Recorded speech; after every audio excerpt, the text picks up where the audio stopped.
Aston Villa 1, Chelsea 4. Aston Villa 1, Chelsea FC 4. Yep, you heard it right. You heard it right. Chelsea won away at Villa Park 4-1 against Aston Villa. What this does is, combined with the fact that all three, all three teams in front of us lost. Aston Villa, obviously, we just beat Aston Villa 4-1. Uh, Liverpool lost to Wolves, I believe 2-1, which is just crazy. And even just as crazy was a 10-man Newcastle beating Man U today 2-1 with 10 men. So it's been crazy because in our last three games we've only picked up 2 points, right? We had the 2-2 draw against Leeds, had the 1-1 draw against Burnley, just two bad results, and then of course we then lost away at Emirates to Arsenal 2-1. So I mean we've literally been limping in terms of whatever ambitions we have in trying to finish top four. So this game against Aston Villa was always going to be a must-win game for us, and so thankfully, our boys came out and got the job done. But the game didn't quite go the way that Rosinho had it all dreamed up when he was dreaming and sleeping peacefully last night.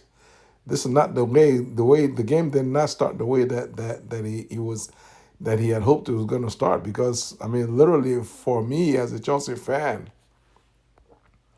I'm not even joking when I tell you that. I mean I was like, okay, the first 2-3 minutes I have one or two things to do. Let me go and handle my business, and I'll just catch y'all from like the fourth or fifth minute of the first half. I mean I shouldn't be missing anything, right?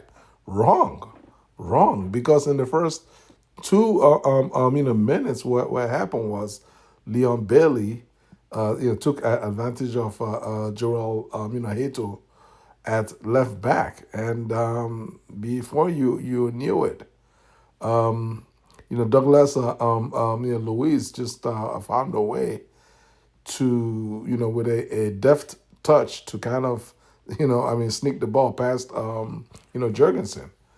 So I mean, I honestly, I literally had I didn't even have a chance to even look at the lineup to even know that Jorgensen was in the post, and so that's how this game had started. But I mean, for me and for as a fan, if you're going to concede, you rather concede very early. The earlier you concede, the better it is for you as a team. Not necessarily that you want to concede. No, we don't want to concede. But what I'm saying is, I'd rather concede in the first 2 minutes of the game than in the last 2 minutes of injury time, which is basically what we did against Burnley, and pretty much threw 2 points away. So having conceded early in the game, that what it did was our players then understood the fact that that they had to step up their sense of urgency, because we had to get the 3 points. And so what ended up happening was Chelsea, who was set up in a 4-3-3, a fairly traditional 4-3-3 by Rosinho, because he had our three guys in the middle was James, Caicedo, and Enzo were our three midfielders. Our fullbacks were Augusto and Heto, Jorgensen in goal, Chaloba and Fofana in central defense, Garnacho and Palmer as our two wide men, Garnacho on the left, Palmer on the right, and hat trick maestro, Joao Pedro at at 9. And so, but the key to our success in this game is basically our midfielders as is the middle trio of James, Enzo, and Caicedo, and I mean they all three of them all played well.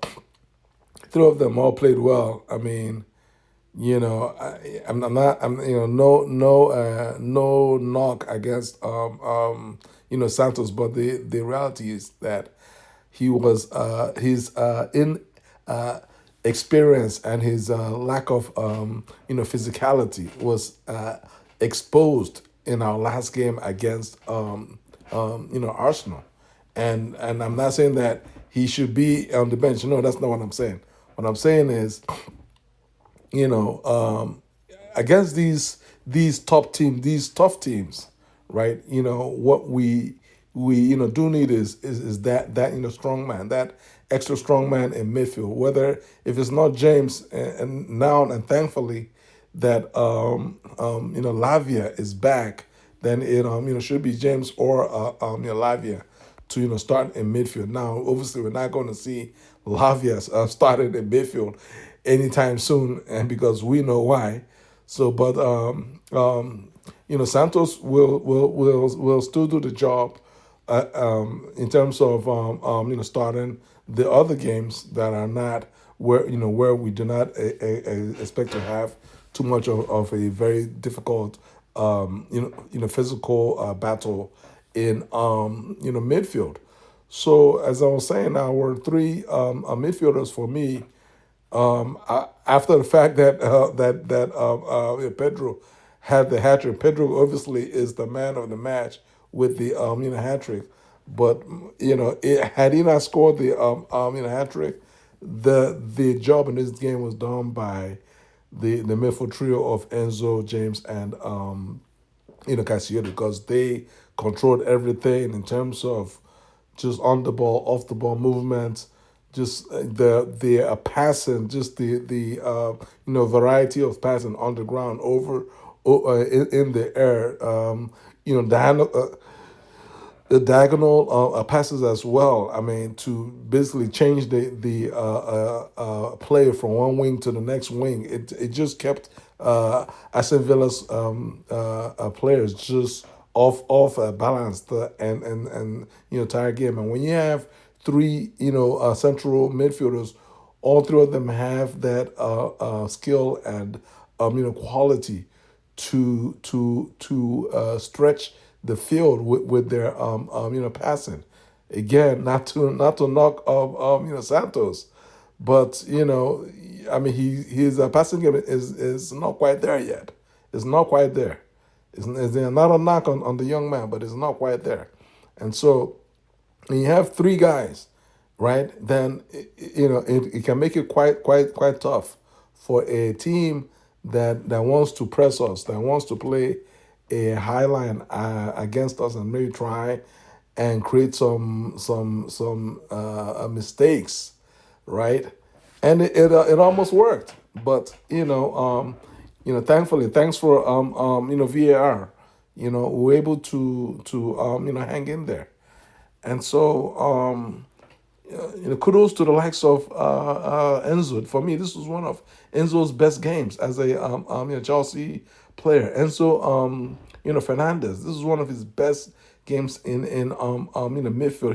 He really had a ball in this game today in terms of the way he was just pinging balls. Obviously, he had the pre-assist for Pedro's first game, and then he had the assist for Pedro's second goal.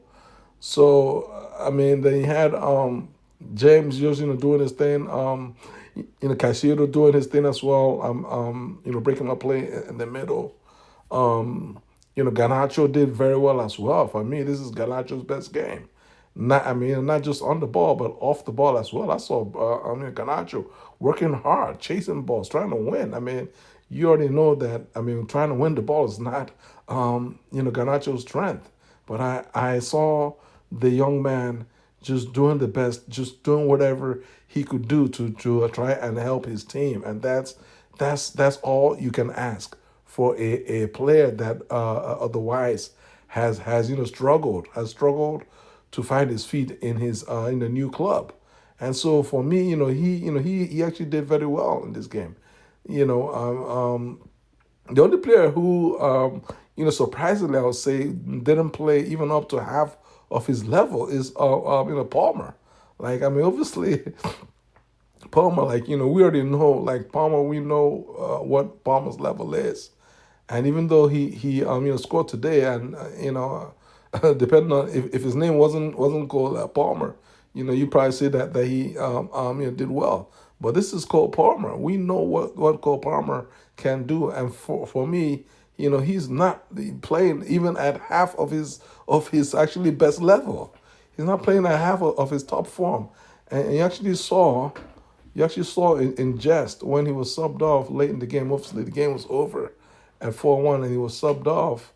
Um, um, Rosenio was obviously happy for him that he actually got that goal, because he knew that Palmer was having a rough game, a rough day, in a game where there was space. Palmer, the good dog, there was space. There was space for you to either score some goals or create some assists and do a lot of things that the old Cole Palmer normally just will be doing. And so let's just hope that, with this goal that he scored in today's game, that has awoken the beast within him. Guys, our next game is I think is at home. I'm not sure whether it's home or away. It doesn't matter. It's against Wrexham on Saturday. FA Cup, Wrexham versus Chelsea. And this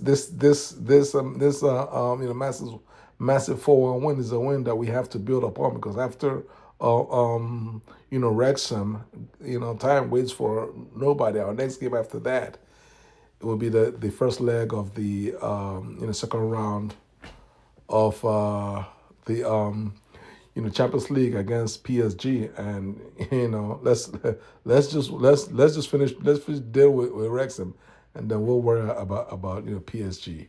Guys, how do you guys feel about today's result? Like this video, share this video, leave your thoughts below, and subscribe to my channel. God bless you guys. Peace.